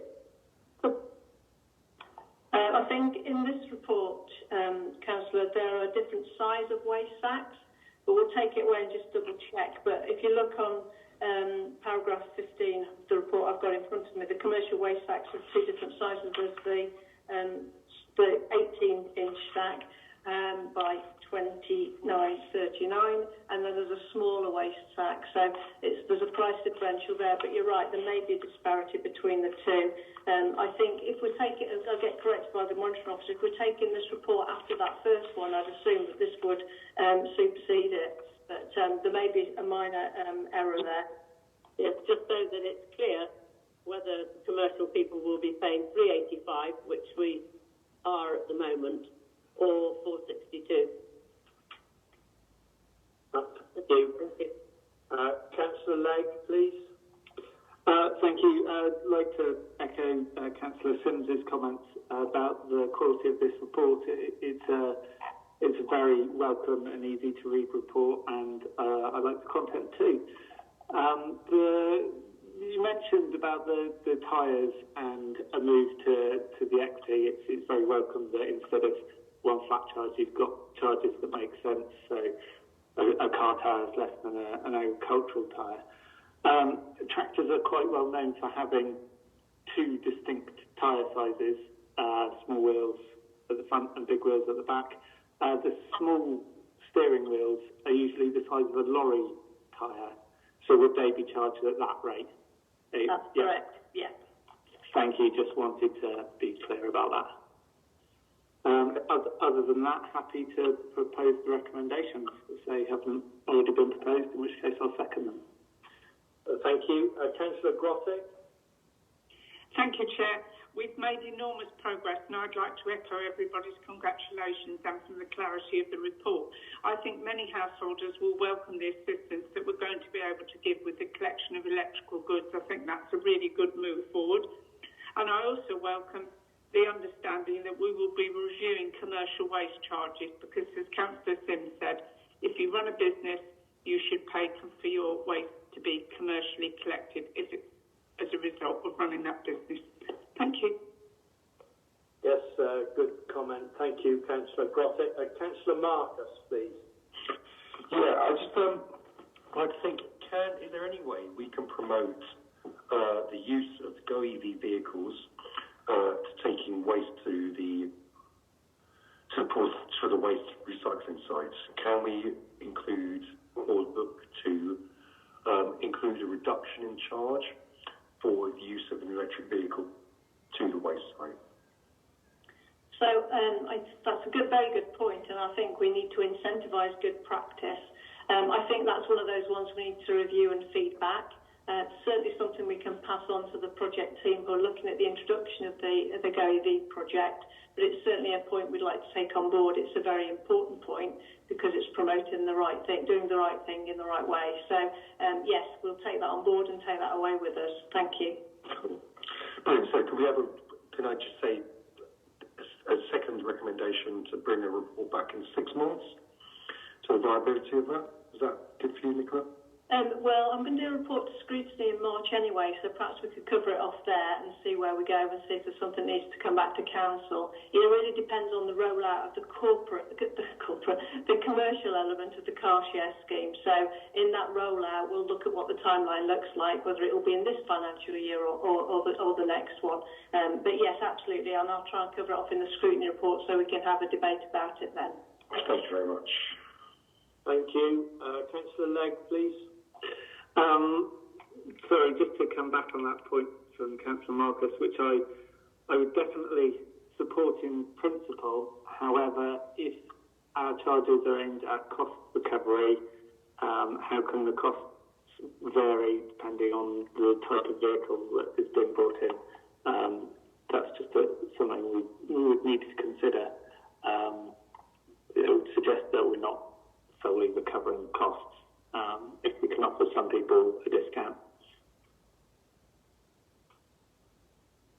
Sorry, Chairman, it's a positive discrimination approach. So I think, again, we'll take perhaps a discussion for scrutiny about whether there should be positive discrimination in the charging to recover costs across the piece, but in a fair way. Okay, thank you very much. Before we take the vote, just from the chair, I would like to give my thanks as well to Nicola and to Tanya for her work on this report, and to all your Waste and Recycling team. Thank you very much, Nicola. Now we have a proposer and a seconder. Chair, can I? I can't put my hand up because I'm on the phone. Oh, sorry. Yes, Councillor Roger here. Can I just support Councillor Sims's words and also reiterate the one outstanding issue we seem to have with commercial waste, and that is the multi-use properties. I'm only acutely aware what it costs to use the recycling and waste bags. Having received 2 rolls this morning and a bill of £206. The business community does need a level playing field on this, and it's an area that we must tackle without further delay. Yes, thank you very much, Councillor Roger. That's already been mentioned by Vice Chair Councillor Grottick, and I know it's on the radar for Chief Executive and for Nicola, so we will do. Thank you very much for that. So we have a proposer and a seconder. Are there any councillors against the adoption of the waste and recycling fees and charges, please? No, so they are adopted. Thank you very much indeed. And item 15 on our agenda is also in the hands of Paul, our Chief Executive, the private water supply charging scheme. Thank you, Paul. Thank you, Chairman. Thank you, members. Mike Coates is also on the call, members, in case of any further detailed questions as they relate to the private water supplies regulations and the requirements contained therein. This report particularly talks about those requirements to ensure that we as a council are carrying out our statutory duty in ensuring that the private water supplies on our islands are fit to drink and are wholesome. As part of these regulations, we are required under that regulation to recover our reasonable costs in carrying out this service, and the proposed charges are detailed in the report. Members have been very challenging, quite rightly, in ensuring that we're doing everything we can as officers to minimise those costs as a new burden, particularly on households and businesses. And as a result of that, members have directed us to waive the cost of the first risk assessment when we carry out that duty to soften the burden of this new regulation. I think it's important as well, members, that we make it clear that single supplies serving a single household are not mandated to have this service, but of course we would strongly recommend that they consider doing so, as this at its heart is not about a charging regime. This at its heart is about ensuring that the water supplies are fit to drink and unlikely to cause any illness both to residents and to visitors to our islands. So the report is before Chairman, and any detailed questions, Mike is available. Thank you very much indeed, Paul. Councillor Smith, please. Thank you, Chairman. Very much appreciate the officers taking on board comments particularly raised from myself and Councillor Legg as it affects residents and businesses on St Martin's and St Agnes significantly. The first risk assessment being free is certainly a very good move on our part, and I think it will help ease the transition for private water supply operators, and it shows some leeway on our part. So I'm really hoping that as a community and as a council we can really move forward and help support the transition towards better water supplies on private water supplies, and very much support the recommendations. Thank you. Councillor Legg, please. Yes, similar to Councillor Smith's comments, we're very welcome and very grateful for the second look at this and the discount for the first risk assessment. It should be noted that this is a public health issue, and anything that we can do to increase adoption of any good practice should be welcome and pursued. Thank you. Thank you for that. Any other councillors waiting to come in, please? Councillor Sims. Yes, reiterate Jonathan and Harry's comments, and also thanks to Mike, because it was a month ago this came up, and this is a very speedy welcome to revision to what we had last month, which was perhaps less than equitable. But I think that what we've got now is an excellent piece of work. So thank you very much, Mike. I think everybody will be, if not completely reassured, they'll feel a lot better than they did previously. Thank you. Thank you. Councillor Smith, you've got your hand up. Simply, I want to propose. Yeah, I just want to propose the recommendation. Okay, thank you. Councillor Legg, were you seconding? Thank you. So, are there any councillors against the adoption of the charging scheme for the water supply? Please, you have two recommendations. No, then they're both carried. Thank you very much indeed. Item 16 on our agenda is the social housing account rent setting for 21-22. And these are in your hands again, Nicola, please. Thank you. Thank you, Chairman. A short report on our social rent increases for the coming year. Members will recall that there has been a rent reduction of 1% per year for the years from 2016-17 onwards, and that was reversed last year when we set the rents to increase at CPR plus 1%. The proposal today is to mirror that. That's the formula that's set out by government that allows us to increase up to CPI 1%, and that rent pays to the management and investment in our properties. This year we've invested over £1 million in our own stock.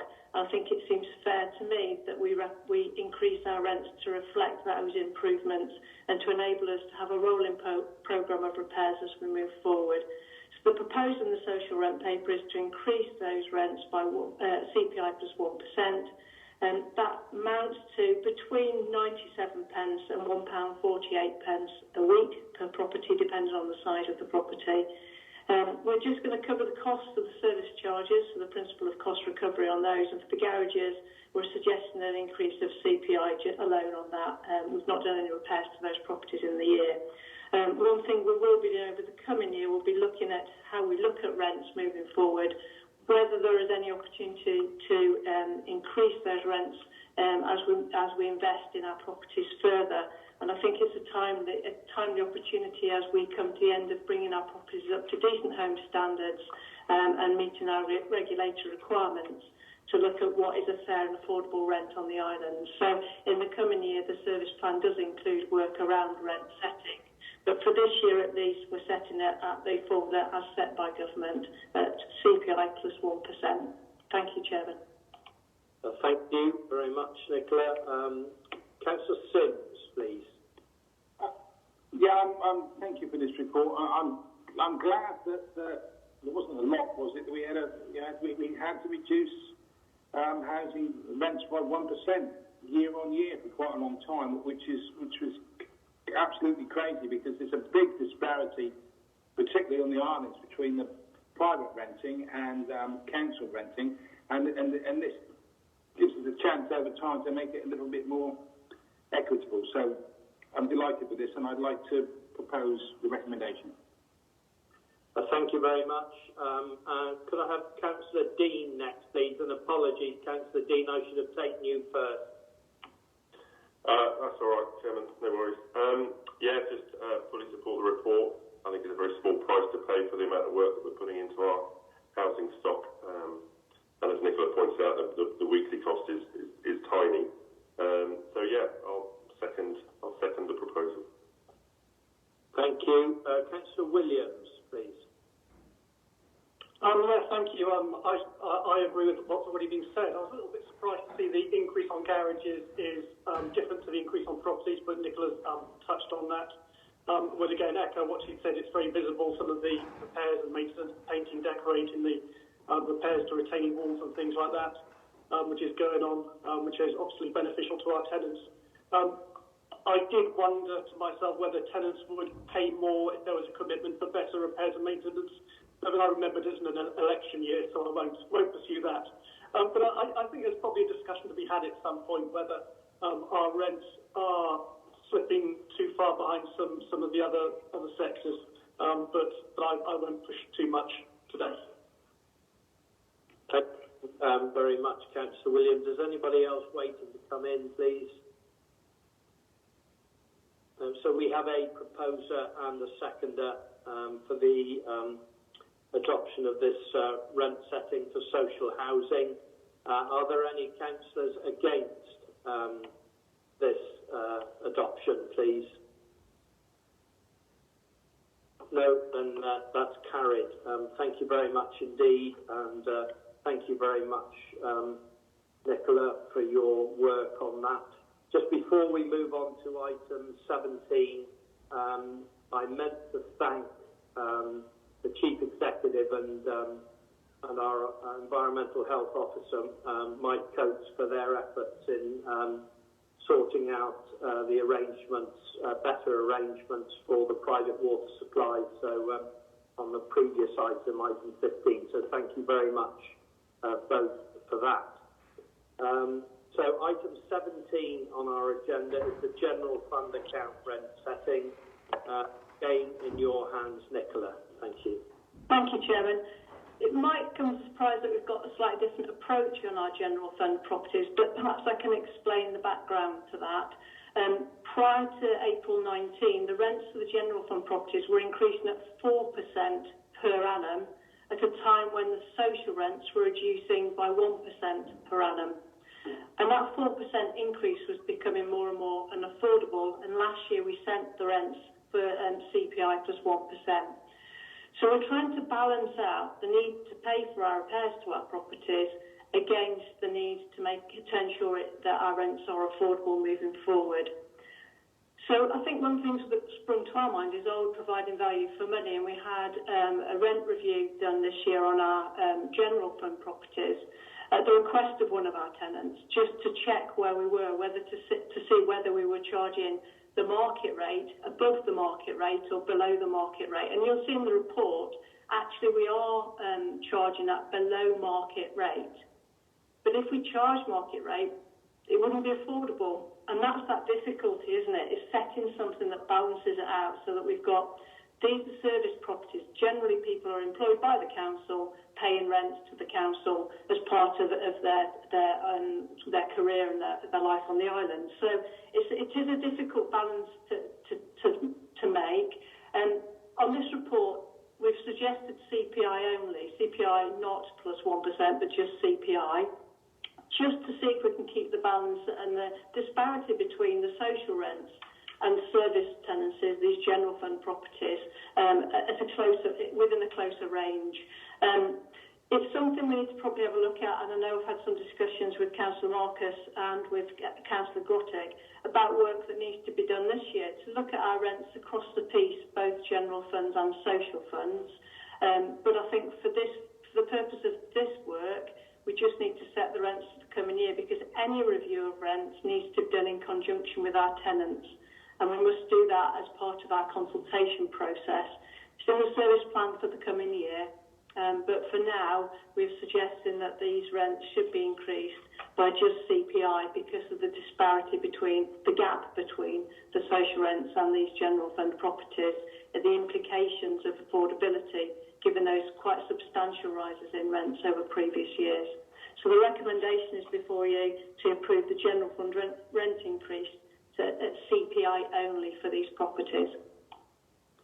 Thank you very much, Nicola. Councillor Dean, please. Yeah, thanks, Chairman. Fully support the report. I think, like Nicola said, at first glance, it looks a bit unfair to put our social rents up by 1.7 and these just by 0.7, but she's made that, she's explained that. And I agree. I think we need to look at the whole, all our properties and review the rents on all of them going forward. But yeah, happy to propose this paper. Thank you very much indeed. Councillor Marcus, please. Yeah, my questions around this were, I was reading the report and thinking, why are some people paying 85, 90% of market rate, and why are some people paying only 70% of market rate for properties? So that seems to highlight to me there's not equitable about how rents are charged, and that's not transparent across the board. Also, started me thinking about because general fund houses, correct me if I'm wrong, they're just allocated by the council. There's no social or economic barriers to put these people in these houses. So there should be more of a business case around those properties about them paying for themselves, rather than the authority funding those properties. So I would like to see, I second the proposals, but I would like to see a affordability report come back to members so we can take a better decision in 22-23 about, or the next administration can, about how those houses are funded and the affordability of those rents.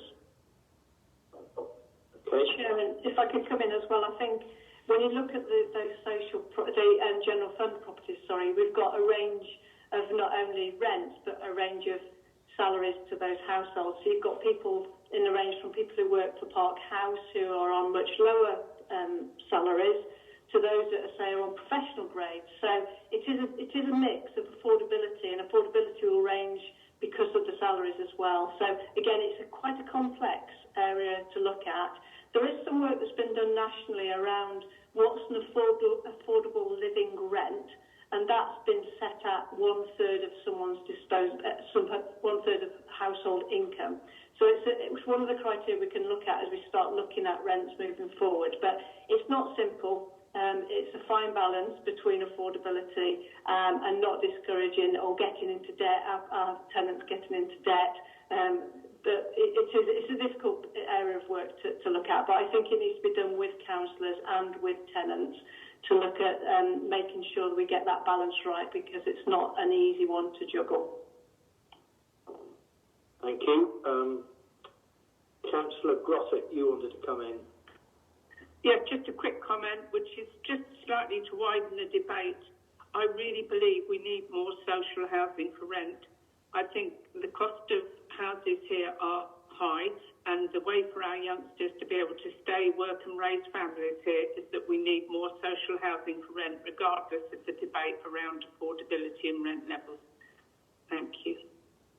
Thank you very much. Anybody else waiting to come in, please? No, well, thank you. We have a proposer and a seconder for the setting of the general fund account rent. Are there any councillors against the setting of this rent, please? No, then that is carried. Thank you very much indeed, and thank you, Nicola. Item 18 on our agenda is our Safeguarding Children's Partnership Quality Assurance Panel, and this is in the hands of Aisling. Thank you very much, Aisling. Thank you, Chairman. Good morning, everybody. I'm mindful of time and enabling you to ask me questions, so I'll keep the intro brief. As you know, we face the same risks in terms of keeping children and their families safe as any other local authority, plus risks of our own about being in the middle of the sea with a very small number of professionals. What this report should do is give you reassurance that your officers and the wider partnership are meeting their obligations in terms of a wide-ranging array of statutory obligations, that you're making effective use of resources, that there's really good governance in place, that you have oversight of non-financial management and performance. I'd like to say thank you to Councillor Williams, who continues to discharge his duties as LMC really effectively and really well. And now hand over to questions. Thank you very much indeed. Would you like to come in after all that credit, Councillor Williams? Thank you. I think it's a really, really positive report, one we as an authority should be really proud of. I sit on the partnership board, and I know how Silly is held in high esteem, probably much higher now than it was several years ago, so I think Aisling can take a lot of credit for that. The findings in this report echo what was also in the Ofsted report, but also in previous external reports. So again, it gives confidence when you hear the same thing from various different people over a very long length of time. I think it would be remiss not to recognise the commitment of staff. It comes across very strongly in the report and the findings. I was pleased to see the work done to support particularly children and young families and young children was highlighted. And again, the investment we made in the Cherry Blossom Nursery, Zenicon Garden, was picked up. Excellent outcomes throughout the life stages of the child. And again, very clear findings that the work done during COVID was innovative and hit the mark. The voice of the child has been sought and listened to. Perhaps it's time we as the full council invited members of the student council to meet again virtually. It's a year or two since we've done that. All the casework is particularly well found in terms of the work being done. The emotional health is particularly good to hear about at this time again when children's lives are not in turmoil but quite uncertain, and also good news about domestic abuse and child sexual exploitation. So I'd like to think that we can get a good news story out of the community to share the findings of the Safeguarding Partnership and raise awareness of the work that we as an authority and also our partners are doing. Yes, thank you very much, Councillor Williams, and thank you very much for all your input and work on this. Councillor Mumford, please. Thank you, Chairman. First of all, I'd like to congratulate the Senior Manager and her team on an excellent report. Now, with my scrutiny hat on, Aisling, a few questions for you. In the findings report on paragraph 11, children remain a valued part of the community with their voice and rights recognised and respected.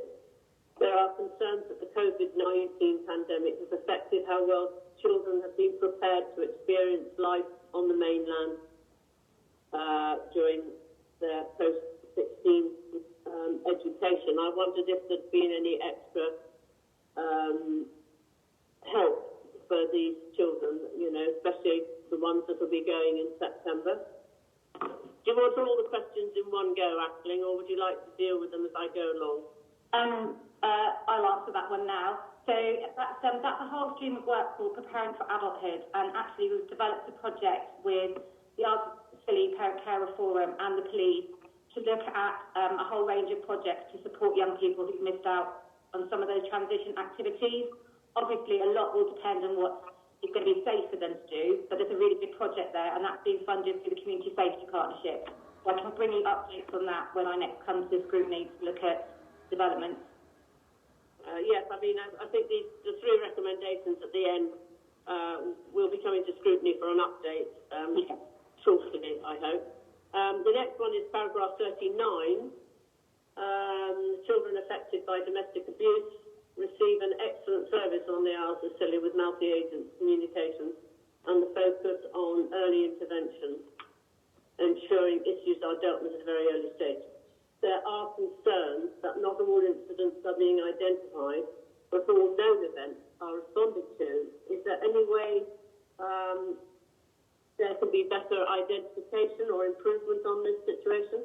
So that was a specific issue in that the technology that does the alerts didn't work for for a month or so, but we've rectified that, so that's now fine and in place. Thank you. Next one is paragraph 42. I won't read it all out. This is what safeguards are in place. This is going back again to the post-16 students on the mainland for their well-being and mental health.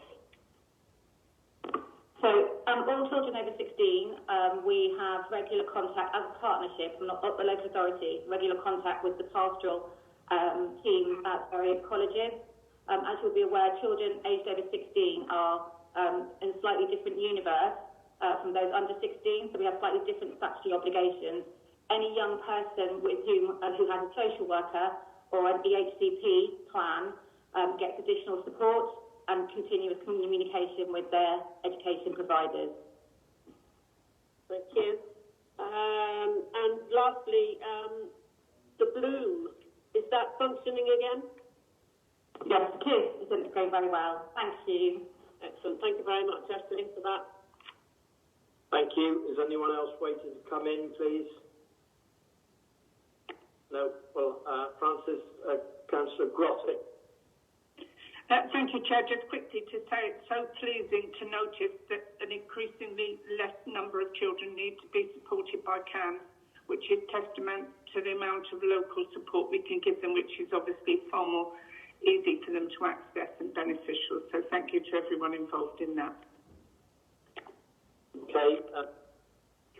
Councillor Mumford, Just like to propose the recommendation, Chairman. Thank you. Thank you. Before we take that, I would just like to thank Aisling and all her team and everyone involved in such an excellent report, and credit for the council. Thank you very much for all your work. Councillor Grottick? You're muted, Councillor Grottick. Just happy to second the recommendation, Chair. Thank you. Thank you. So we have a proposer and seconder for the adoption of this report. Are there any councillors against the adoption of this report? Then it is adopted. Thank you very much indeed. Item 19 on our agenda is the Isles of Scilly Fire and Rescue COVID-19 inspection, again in the hands of Senior Manager Aisling. Thank you. Hello, thank you, Chairman. If you don't mind, I'm going to slightly repeat myself just for the minute because it's just really helpful as evidence of your oversight. So again, this report is about reassuring members that as a local fire and rescue authority, that your fire and rescue service is meeting its statutory obligations in keeping our community safe.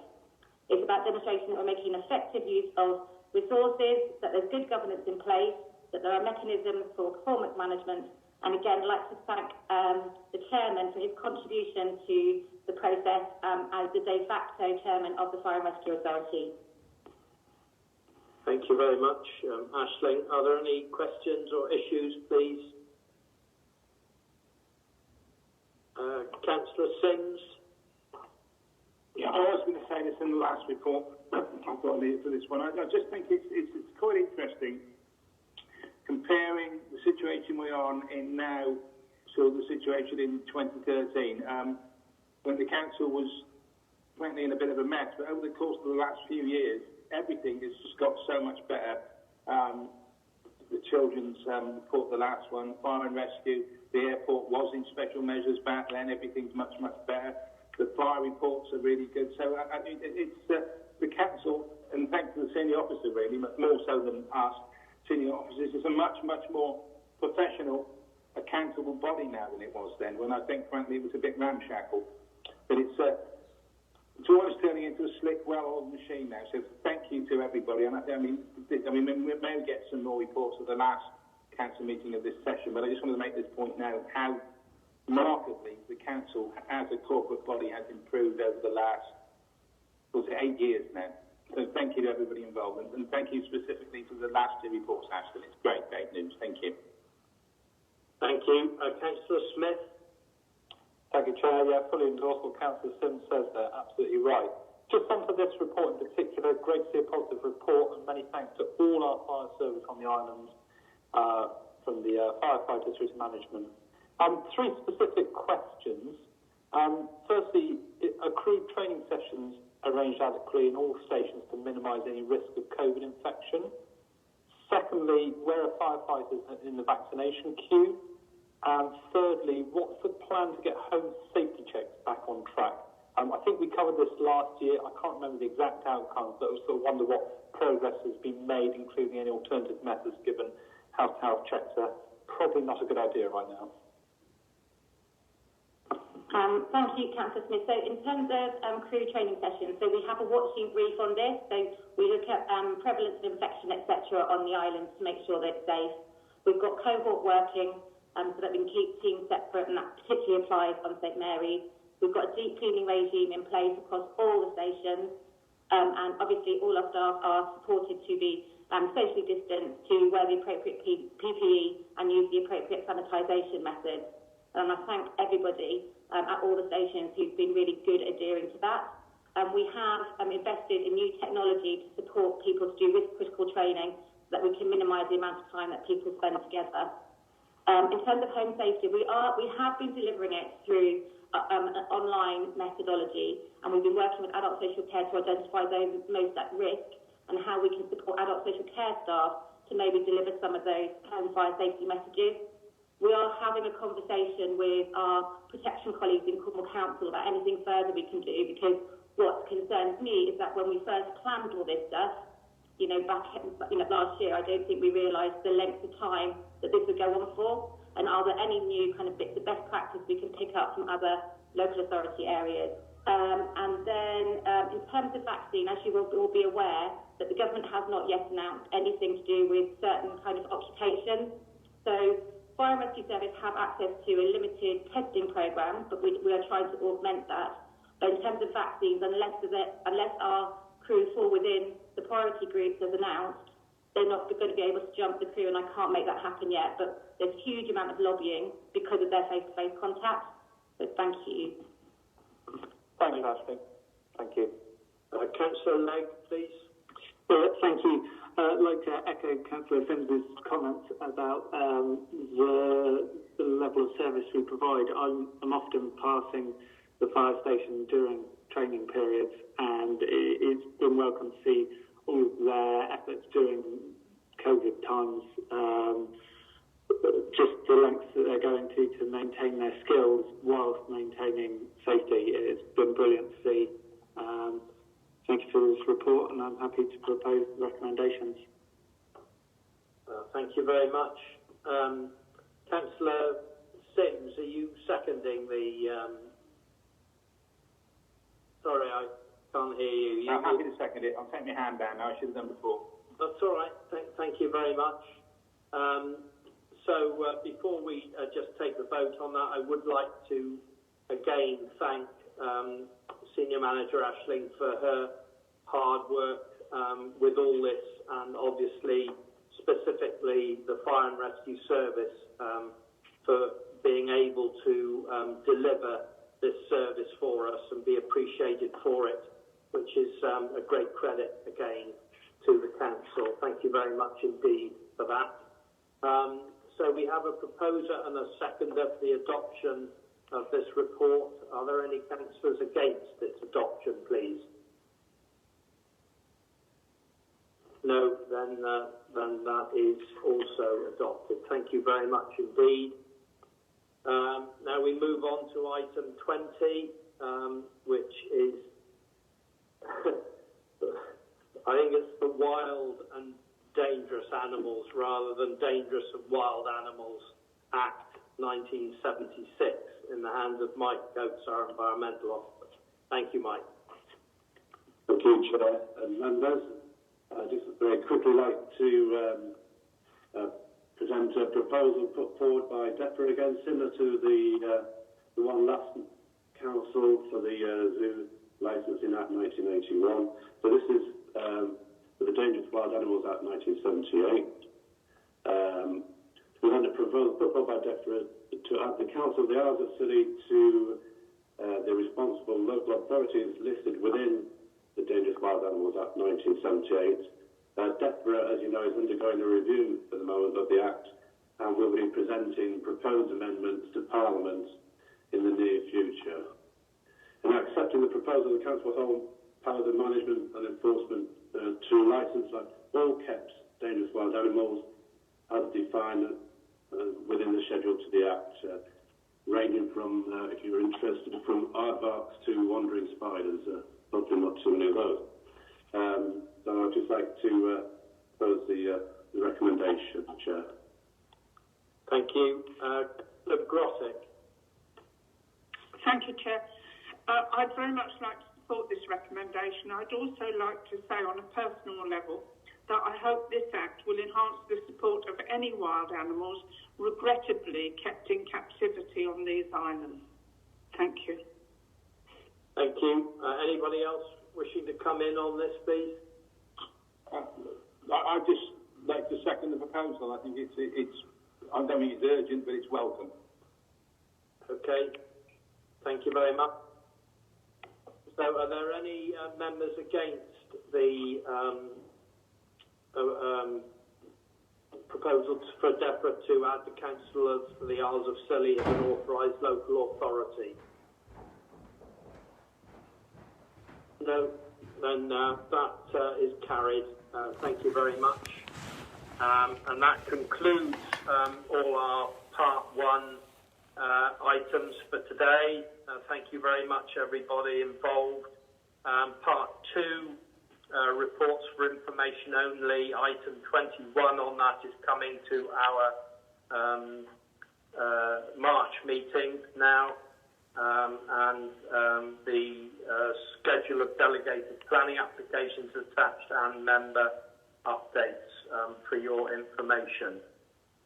So I would at this stage just like to thank Islands FM and for the listeners that have tuned in to today's meeting, and with that at 11:44 I will close the meeting. Thank you very much indeed.